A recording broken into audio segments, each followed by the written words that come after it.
The average newborn weighs approximately 7.5 pounds.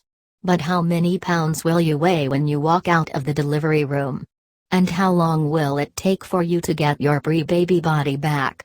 While the timeline is different for every woman and is based on a number of factors, how much weight you gained while pregnant, whether or not you're breastfeeding, your diet and exercise habits, there are certain weight loss milestones you can mark on your calendar.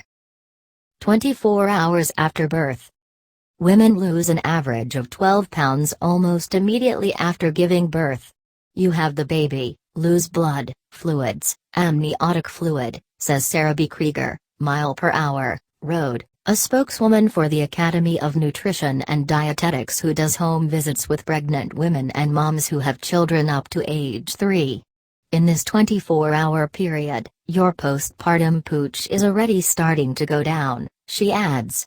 In other words, a lot of that baby weight was baby. 1 week later.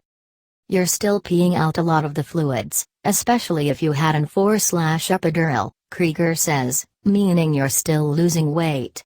But don't get on a scale just yet, Krieger advises. Focus on how your clothes fit instead of what the scale says, she suggests.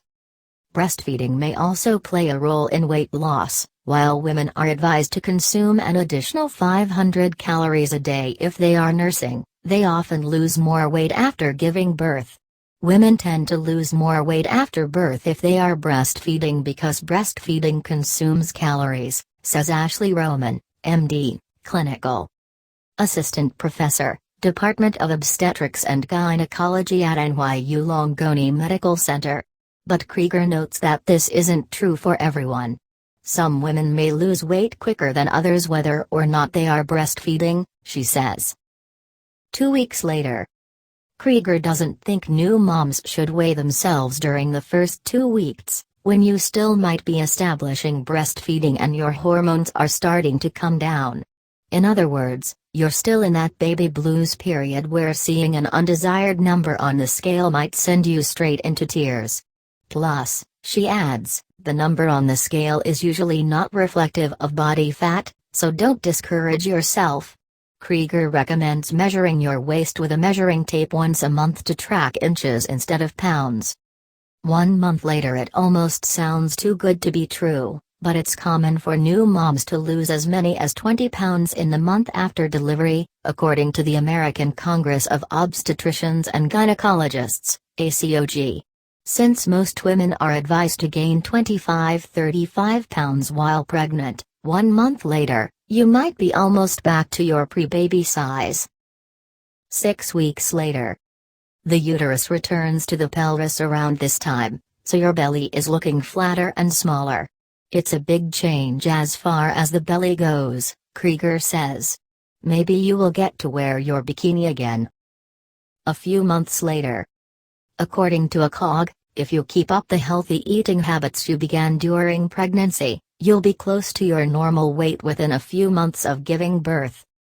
Getting some exercise when you can will help you get fitter, faster, too. 9 months later. Krieger says there's some truth to the saying 9 months on, 9 months off. But if you gained more than the recommended 25-35 pounds, it could take a bit longer to look like you again. Hang in there. The bottom line is that each woman loses postpartum weight at her own pace, Krieger says. ChooseMyPlate.gov has a great section on keeping track of how much and what foods you want to eat the most of: whole grains, lean protein, lots of water, fruits and veggies, so weight loss will come. Krieger also warns against fad diets, which will not promote long-term weight loss. Even worse, crash dieting can deny your body of nutrients and delay healing after birth, and deprive your baby of critical calories and nutrients if you're breastfeeding, ACOG says. As long as the mom is eating enough calories from the above-mentioned food groups to ensure she consumes the vitamins and minerals necessary to promote healthy skin and weight loss, maintenance and includes a little fitness each day, she is not only being the healthiest mom, but she is role modeling a healthy lifestyle for her children, Krieger says. And she'll look good doing it, too.